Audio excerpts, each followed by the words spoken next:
नमस्कार, आप सबका बहुत बहुत स्वागत है मेरे चैनल नवनीत टॉक्स में।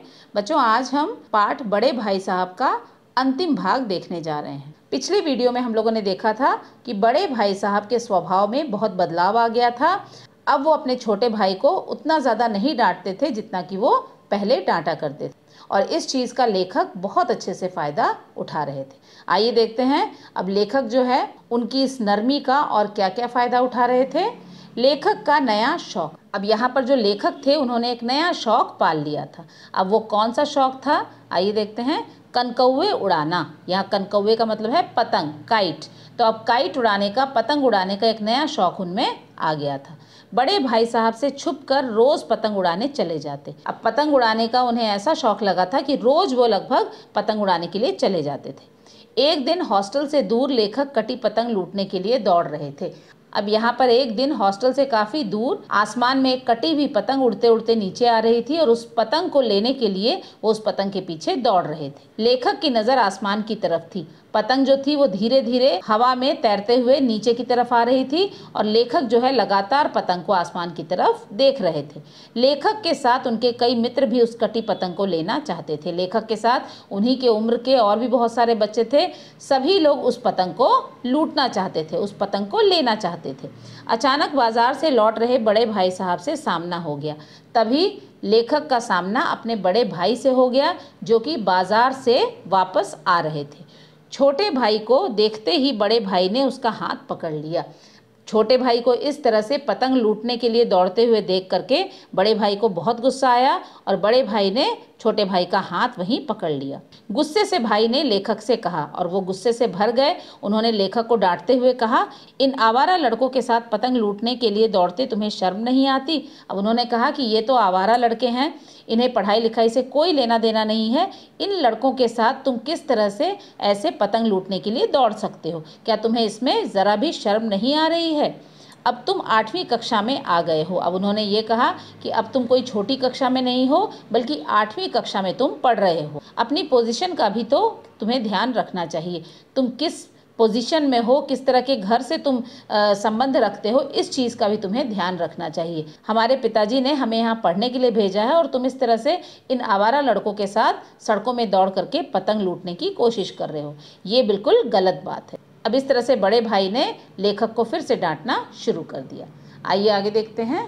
इसके बाद है, बड़े भाई छोटे भाई को पुनः समझाने लगे।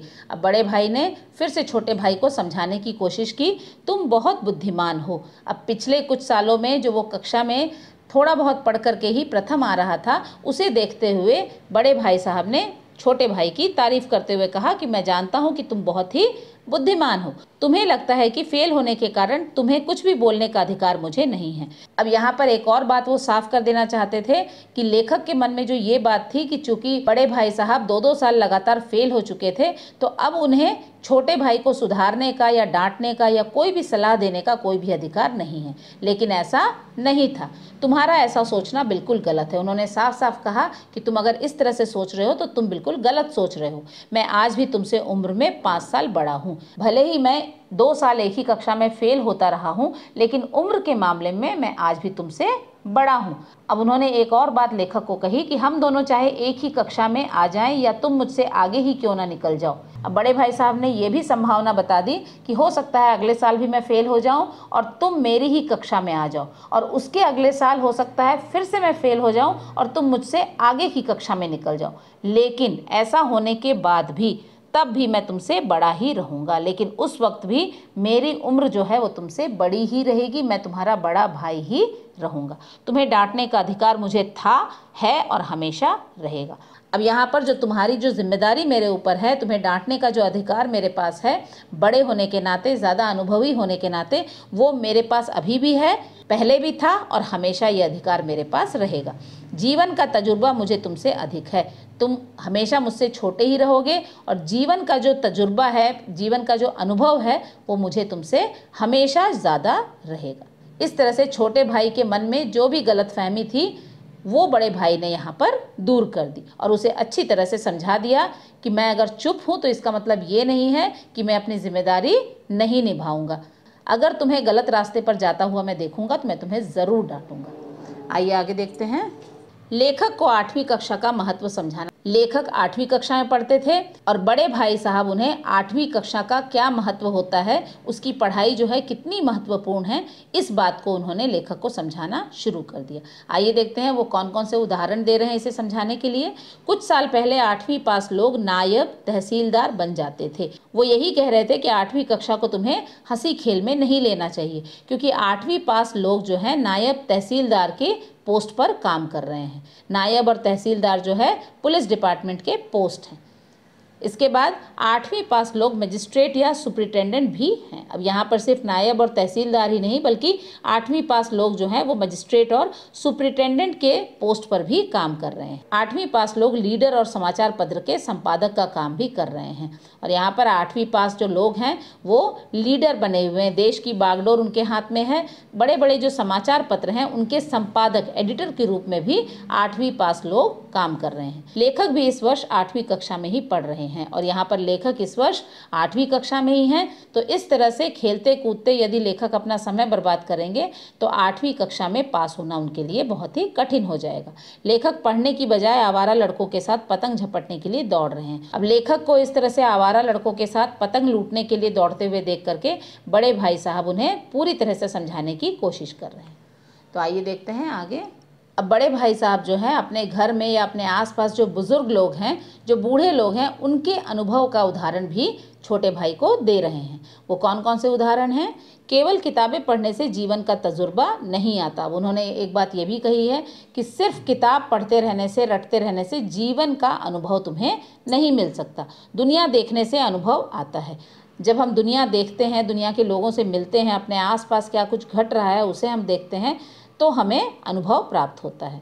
अब यहाँ पर लेखक और बड़े भाई के पिता 5वीं 6वीं तक ही पढ़े थे। अब यहाँ पर लेखक और बड़े भाई साहब जो उनके पिता थे वो सिर्फ 5वीं और 6वीं तक ही शिक्षा प्राप्त कर पाए थे।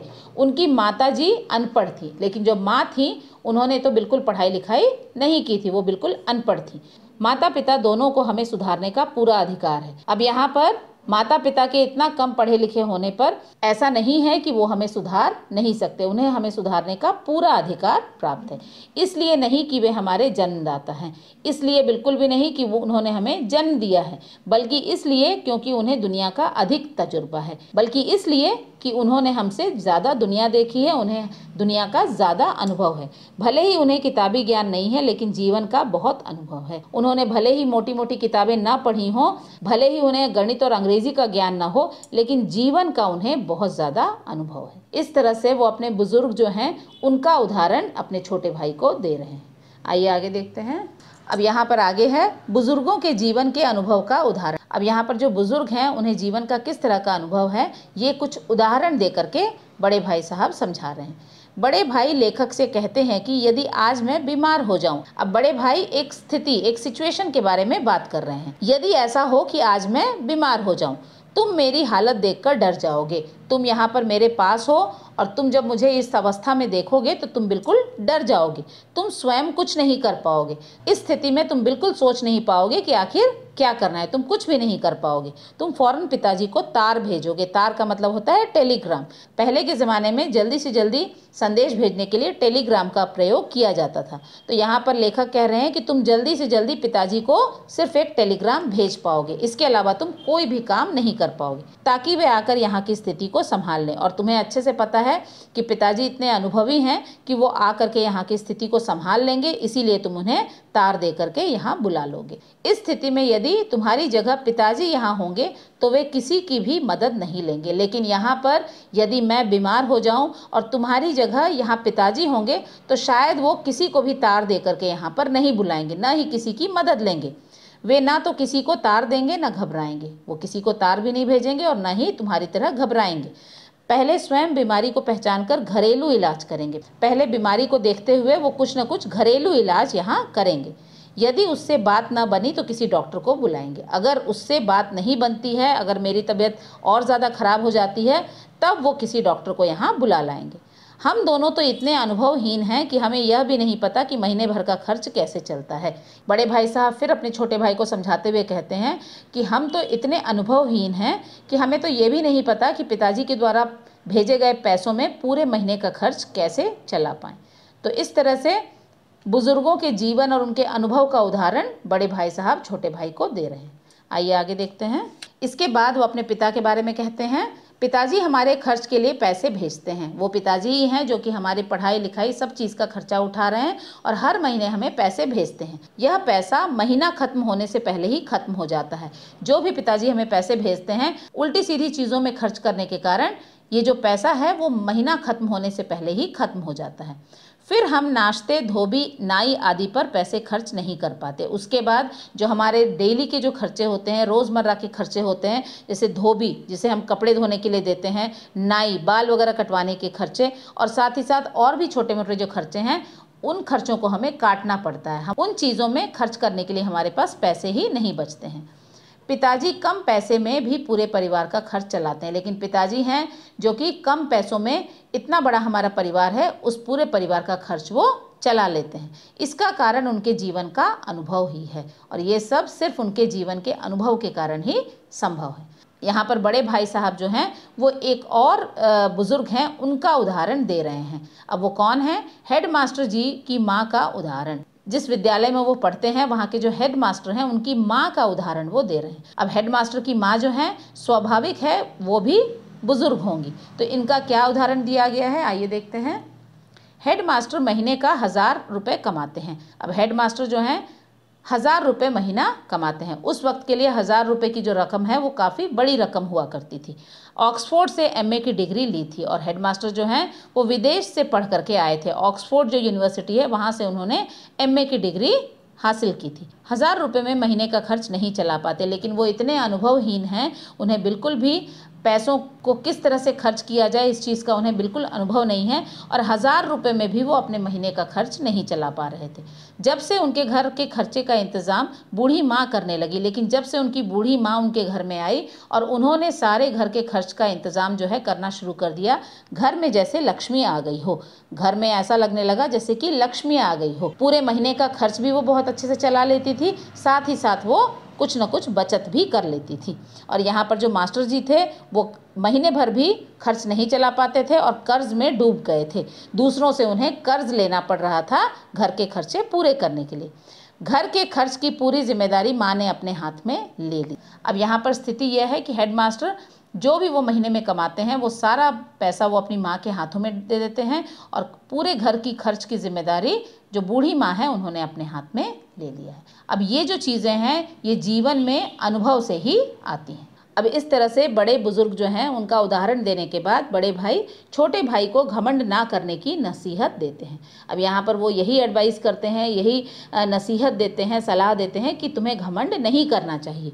कक्षा में अव्वल आने का घमंड छोड़ दो। अब यहाँ पर वो यही कहते हैं कि जो कक्षा में तुम अव्वल आ रहे हो उस चीज़ का घमंड करना छोड़ दो। मैं तुम्हें गलत रास्ते पर चलने नहीं दूंगा। और वो यही कहते हैं कि मैं किसी भी हालत में तुम्हें गलत रास्ते पर जाने नहीं दूंगा। यदि तुम मेरी बात नहीं मानोगे तो मैं तुम्हें थप्पड़ भी मार सकता हूँ। अब यहाँ पर यदि तुम सीधे तरीके से मेरी बात नहीं मानोगे तो अब मैं तुम्हें थप्पड़ भी लगा दूंगा। मैं जानता हूँ कि तुम्हें मेरी यह बात बहुत बुरी लगती है। भाई साहब जो हैं ये भी जानते हैं कि इस तरह से जब मैं छोटे भाई से बात कर रहा हूँ तो उसे मेरी यह बात बहुत बुरी लग रही होगी। बड़े भाई की डांट आज लेखक को बुरी नहीं लग रही थी। अब यहाँ पर इस स्थिति में जब बड़े भाई उसे रास्ते में ही खड़े करके डांट रहे थे तो यहाँ पर पता नहीं क्यों लेकिन लेखक को आज उनकी बात बुरी नहीं लग रही थी। भाई की बात सुनकर लेखक के मन में भाई के प्रति सम्मान बढ़ गया। अब आज भाई की सारी बातें सुन करके जो उन्होंने बड़े बुजुर्गों के बारे में बताई, हेडमास्टर के बारे में बताई, साथ ही साथ उनकी बूढ़ी माँ के बारे में बताई, ये सारी बातें सुन करके लेखक के मन में अपने बड़े भाई के प्रति सम्मान बढ़ गया था। उन्हें यही लग रहा था कि बड़े भाई जो हैं वो कितने दूर की सोचते हैं, कितना वो अपने आसपास घट रही जो चीज़ें हैं उन्हें वो कितना ध्यान से देखते हैं। उन्हें जीवन का सच में मुझसे बहुत ज़्यादा अनुभव है। लेखक ने बड़े भाई से कहा। अब लेखक जो हैं वो बड़े भाई से बोल रहे थे, आपको मुझे डांटने का पूरा अधिकार है और हमेशा रहेगा। अब यहाँ पर लेखक ने भी बड़े भाई से यही कहा कि आप जो मुझे डांट रहे हैं इसमें मुझे बिल्कुल भी बुरा नहीं लग रहा, ये आपका अधिकार है। यदि मैं कुछ गलत कर रहा हूँ तो आप मुझे सुधार सकते हैं, मुझे डांट सकते हैं। आइए आगे देखते हैं। इसके बाद छोटे भाई के प्रति बड़े भाई का प्रेम। अब छोटे भाई की ये बातें सुनकर के बड़े भाई के मन में भी छोटे भाई के प्रति बहुत प्रेम जागने लगा। बड़े भाई ने प्रेम से लेखक को गले लगा लिया। अब यहाँ पर जो बड़ा भाई था उसने बहुत ही प्रेम से अपने छोटे भाई को गले से लगा लिया। बड़े भाई ने कहा कि उन्हें भी पतंग उड़ाने का मन करता है। बड़े भाई ने कहा, जिस तरह से तुम हमेशा खेलना चाहते हो, पतंग उड़ाना चाहते हो, घूमना चाहते हो, मेरा भी इस तरह से पतंग उड़ाने का मन करता है, लेकिन यदि मैं ही खेल कूद में लग जाऊं तो तुम्हें सही रास्ता कैसे दिखाऊंगा। यहाँ पर बड़े भाई साहब कहते हैं कि यदि मैं भी तुम्हारी तरह खेलने कूदने में अपना पूरा समय बर्बाद कर दूं तो तुम पता नहीं और किस रास्ते पर चले जाओगे। तुम्हें सुधारने के लिए मुझे अपने मन पर काबू रखना पड़ता है। तुम्हारी सारी जिम्मेदारी मेरे सर पर है। और एक जिम्मेदार बड़े भाई की तरह उन्होंने ये भी कहा कि तुम्हारी सारी जिम्मेदारी पिताजी ने मेरे सर पर डाली है, मेरे कंधों पर डाली है, तो मैं तुम्हें कभी भी गलत रास्ते पर नहीं जाने दूंगा। तभी हवा में उड़ती एक पतंग ऊपर से नीचे आने लगी। तभी वो जो कटी हुई पतंग थी वो हवा में उड़ती हुई नीचे आने लगी। बड़े भाई लंबे होने के कारण उछलकर पतंग की डोर पकड़ लिया। और बड़े भाई साहब जो थे वो कद में काफ़ी लंबे थे। अब यहाँ पर पतंग की जो पतली सी डोर नीचे लटक रही थी, उन्होंने उछल करके उस पतंग की रस्सी को या डोर को पकड़ लिया। कटी पतंग लेकर बड़े भाई हॉस्टल की तरफ दौड़ पड़े और एक छोटे बच्चे की तरह ही कटी पतंग को लेकर के बड़े भाई साहब हॉस्टल की तरफ दौड़ने लगे। भाई को पतंग लेकर दौड़ते देख लेखक भी खुशी से उनके पीछे दौड़ने लगे।